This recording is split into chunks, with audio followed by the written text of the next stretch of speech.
started with the smallest sound. At first, we didn't think anything of it. A creak in the floorboards. A faint thud from the other room.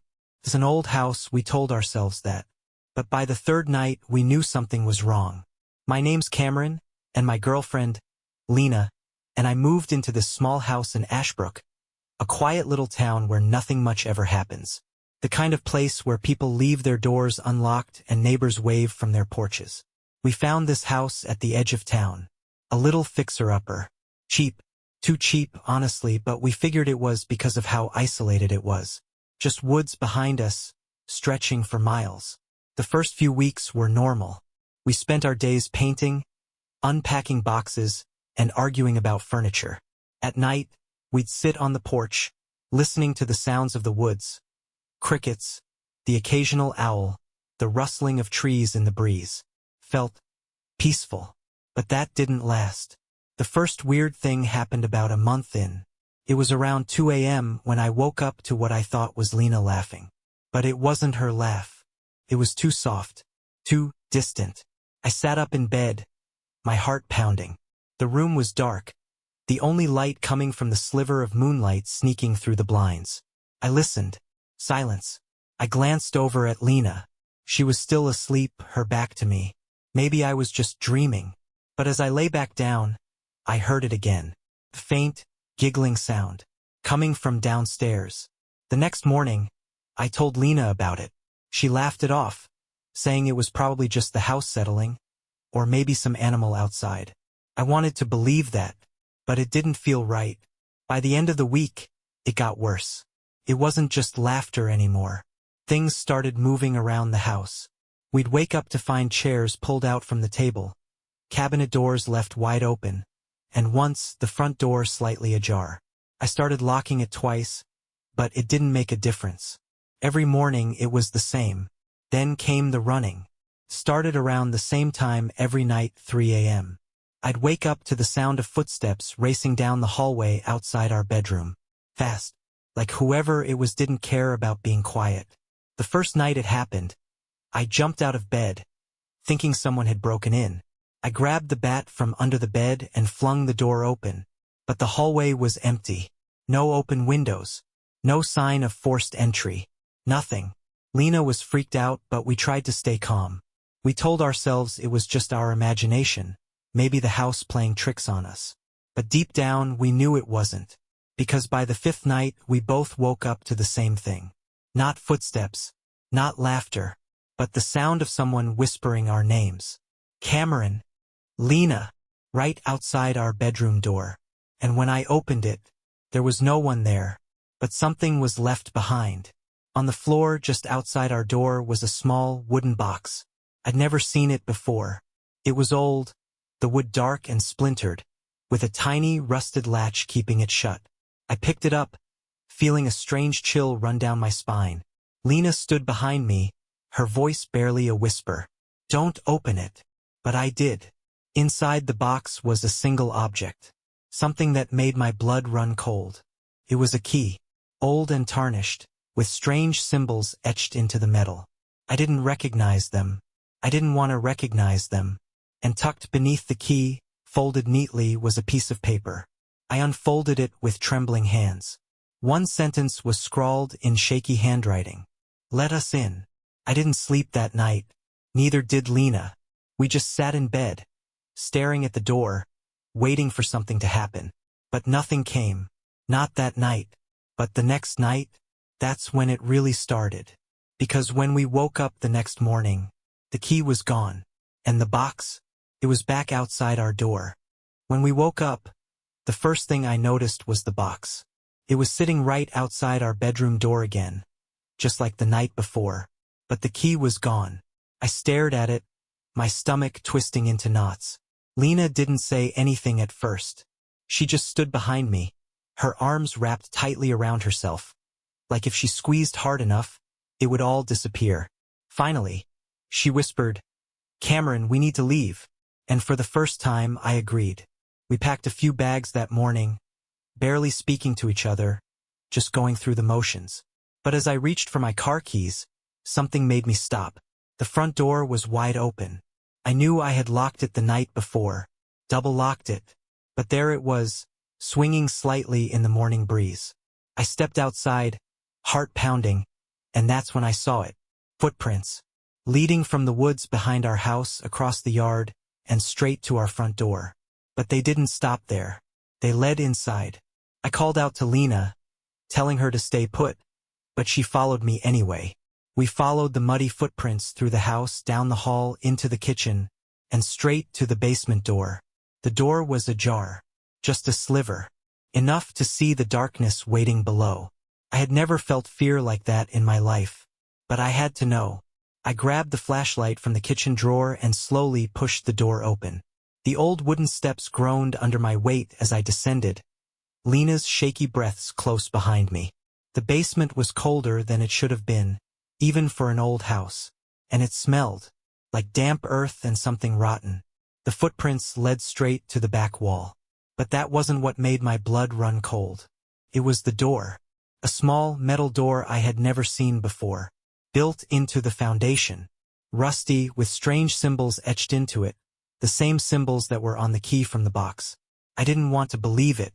Didn't want to believe this door had been there the whole time. But it was. Lena grabbed my arm, her voice trembling. "Don't open it, Cam. Please." And for once I agreed. We bolted out of the basement, out of the house, and into the car. But when I turned the key in the ignition, nothing. The engine didn't even sputter. Just dead silence. I tried again, and again. But the car wouldn't start. We were trapped. Lena's breathing quickened, and I could see the panic rising in her eyes. "We need to call someone. The police, anyone." But when I pulled out my phone, my heart sank. No signal. Not even a single bar. I checked Lena's phone. Same thing. We were cut off. That's when we heard it. A knock. Not from the front door. Not from the back. It was coming from inside the house. 3 slow, deliberate knocks. Coming from the basement. Lena grabbed my arm, pulling me toward the door. "Cameron, we have to go. Now." I didn't argue. We sprinted back into the house, heading for the front door. But it slammed shut before we could reach it. We were stuck. The knocks came again, louder this time, and then we heard footsteps. Slow, heavy footsteps, climbing the basement stairs. I grabbed Lena and pulled her into the nearest room, the bathroom. We locked the door, pressed our backs against it, and held our breath. The footsteps reached the top of the stairs. Then, silence. For a moment I thought maybe, just maybe, it was over. But then we heard it. That same whispering voice from before. Right outside the bathroom door. "Let us in." Lena started to cry. Her hands clamped over her mouth to muffle the sound. I didn't know what to do. And then the doorknob started to turn. Slowly. Deliberately. But the door was locked. We were safe. Or so I thought. Because the next thing we heard wasn't a knock. It wasn't footsteps. It was laughter. Low at first. Then louder, until it filled the entire house. And when it finally stopped, the house went completely silent. We waited for what felt like hours before we finally dared to come out. The house was empty. No sign of anyone. No footprints. Nothing. But when we got back to the bedroom, we saw something that made my stomach drop. The box was back, sitting in the middle of our bed. And this time it wasn't empty. Inside was the key again. And underneath it was a new note. But this one wasn't asking. "You should have let us in." That night we didn't sleep. And when the clock hit 3 a.m., we heard it again. The footsteps. But this time, they were already inside the bedroom. The footsteps were in the bedroom. We hadn't even opened the door, but we knew. They were in there, waiting. Lena clutched my arm so tightly her nails dug into my skin, but I barely noticed. My heart was beating so loud it drowned out everything else. We needed to get out. But every time we moved toward the door, the footsteps moved closer to the other side. Like it knew. Finally, I grabbed Lena's hand and whispered, "We're going out the window." We crept down the hall toward the guest room, the only room with a window big enough to climb through. The house was too quiet. Every creak of the floorboards felt like it echoed through the walls. We reached the window and I tried to push it open. but it wouldn't budge. I pushed harder, using all my strength, but it was like the window was nailed shut. Lena was panicking now, her breathing coming in short gasps. Cameron, they don't want us to leave. I didn't want to believe her, but deep down, I knew she was right. Suddenly, there was a bang from the hallway, the bedroom door slamming open. We froze. Then came the running. Fast, heavy footsteps barreling down the hallway toward us. I grabbed the closest thing I could, a lamp, and smashed it against the window. The glass shattered, and I shoved Lena through, yelling at her to run. But before I could climb out, something grabbed me. Cold, bony fingers wrapped around my ankle, yanking me back with unnatural strength. I kicked and screamed, feeling my body being dragged across the floor. I caught a glimpse of Lena's terrified face outside the window, but I couldn't reach her. The last thing I saw before the window slammed shut was her running into the woods. And then the house swallowed me whole. When I came to, I was back in the basement, lying on the cold, damp floor. But this time, the small metal door in the wall was open. And from the darkness beyond, I heard it, laughing. Not loud, not wild, just soft, steady, and close. I tried to move, but my body felt heavy, like something was holding me down. That's when I noticed the key. It was on my chest, the metal cold against my skin. And beneath it, a new note. You opened the door, Cameron. Now it's our turn. Suddenly I felt hands, dozens of them, grabbing my arms, my legs, pulling me toward the open door. I screamed, trying to fight them off, but it was useless. I was being dragged into the darkness. Just as I was about to be pulled through, I heard a sound that made my blood run cold. Lena's voice, but it wasn't outside. It wasn't in the woods. It was inside the basement. She was laughing. I twisted my head, trying to see her, but all I could make out was a shadowy figure at the top of the basement stairs. Her silhouette, but it wasn't right. Her head was tilted at an unnatural angle, and her arms hung limply by her sides. But the laughter? It was definitely hers. And then she spoke. Let us in, Cameron. My heart shattered. I realized what they had done. They had taken her. And now they were going to take me. With one final surge of strength, I ripped the key from my chest and hurled it into the darkness. The hands pulling me back screamed, an inhuman wail that echoed through the basement. The shadows recoiled, and for a brief moment, the grip on me loosened. I scrambled to my feet and bolted up the stairs, slamming the basement door behind me. I didn't stop. I ran out of the house, into the woods, calling for Lena. But all I heard was that same hollow laughter following me. I don't know how long I ran, but eventually, I collapsed by the side of the road. A car stopped, and a man helped me in. I told him about Lena, about the house, about everything. When the police arrived at the house, they found nothing. No signs of Lena. No strange metal door in the basement. Not even the box. It was like the house had swallowed it all. But I know what I heard. I know what I saw. And sometimes, late at night, I still hear Lena's laughter outside my window, waiting for me to let her in. I didn't go back to the house. Not for a long time. But that didn't matter. Because the house, it followed me. The police said Lena must have just run off. That maybe the stress of the move, the isolation, had been too much. They said people vanish all the time. But I knew better. For the first few weeks after I left Ashbrook, things were quiet. I stayed with my brother in another town, tried to convince myself it was over. That the house had taken what it wanted. But I was wrong. Because one night, around 3 a.m., I heard it. The laughter. It was faint at first, like it was coming from outside the window. But when I looked, there was nothing there. Just the dark, empty street. I tried to tell myself it was my imagination. The echoes of a trauma I couldn't shake. But then the notes started showing up. At first, they were small. Left under my pillow, tucked into my shoes. Each one with the same message. Let us in. But then I found Lena's handwriting. Notes scribbled in the margins of my notebooks, on the bathroom mirror, inside the fridge. I'm waiting, Cameron. And that's when I realized I wasn't going to escape this. Not until I went back. I drove back to Ashbrook just as winter was setting in, the sky heavy with snow. The house looked the same from the outside, like nothing had ever happened. But as soon as I stepped inside, I felt it, the cold. Not the kind that comes from the weather. This was different.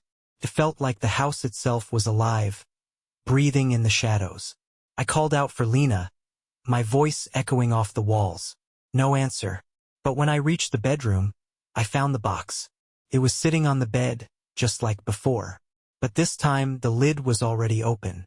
Inside wasn't the key. It was a photograph of me and Lena taken on the day we moved in. We were standing in front of the house, smiling. But there was something wrong. In the window behind us, there was a face. Not Lena's. Not mine. Something else. And underneath the photo, a new note. "You're home now." That's when the door slammed shut behind me. The house came alive after that. Footsteps echoed from every direction. The walls seemed to breathe, expanding and contracting like lungs. And the laughter, it was everywhere. But the worst part? I heard my own voice, calling out from the basement. "Cameron, come down. It's safe down here." It sounded exactly like me, but twisted like a recording played too slow. I backed away from the basement door, but it swung open on its own. At the bottom of the stairs, I saw her. Lena. She was standing there, her head tilted to the side. That same unnatural angle I'd seen before. But her eyes, they weren't hers anymore. They were empty. She smiled, and it wasn't her smile. "Let us in, Cameron." I slammed the door shut and ran. But no matter how many doors I locked behind me, I could still hear her. Still hear them. The house wasn't going to let me go this time. I ended up in the attic, barricading the door with whatever I could find. But it didn't matter, because when I turned around, I saw the box sitting in the middle of the floor, and this time the note inside was different. "You've been here all along." I didn't understand. I could still feel the cold sweat on my skin, the pounding of my heart. But then I looked around the attic and realized it was filled with photos. Of me, of Lena, of people I didn't even recognize. And in every photo, the same face in the background. Mine, but older, colder, like I'd been here for years. I stumbled back, trying to make sense of it. But deep down, I already knew. I never left this house. I'd been here the whole time. And as I stood there, staring at the photos, I heard the footsteps behind me. But I didn't turn around, because I knew whose they were. They were mine. I sat there, blinking against the morning light, trying to convince myself it was over, that I'd escaped. But deep down, I knew. The house wasn't done with me. I stood up, my legs shaky, and turned back toward the street. That's when I saw it. The for sale sign. It wasn't there before. Freshly planted in the front yard, the white paint gleaming in the morning sun. And on the sign, in bold, red letters, "Welcome home, Cameron." I froze. The world around me seemed to shift, the edges blurring like a bad dream. And then I saw the figure in the window. It was me, staring out from the bedroom window, smiling that same empty smile. I stumbled back, my breath hitching in my throat. But as I turned to run, I saw them. Lena, standing at the edge of the woods, her head tilted at that unnatural angle, her eyes hollow. And beside her, another me. They were everywhere. Different versions of me, scattered across the lawn. In the windows, reflected in every surface. All staring, all waiting. I screamed, but no sound came out. The world folded in on itself, and I felt the ground disappear beneath my feet. When I opened my eyes again, I was inside the house, back in the bedroom. The box was on the nightstand. The key inside was gone, but in its place was a new note. "You can't leave what you are." I wanted to run, to scream, to do something, but I couldn't move. I was frozen, like the house had sunk its claws into me. And then I heard it, the sound of footsteps on the porch. Someone was coming. I watched through the window as a young couple walked up the driveway, keys in hand, laughing, excited. They were moving in. I tried to scream, to warn them, but my voice was gone. And as they stepped inside, I felt it. The house pulled me back. Back into the shadows, back into the walls. I was part of it now. So if you ever find a perfect little house in a quiet town, one that seems too cheap to be true, remember this: houses don't forget. And sometimes they're not waiting for you to move in. They're waiting for you to come back.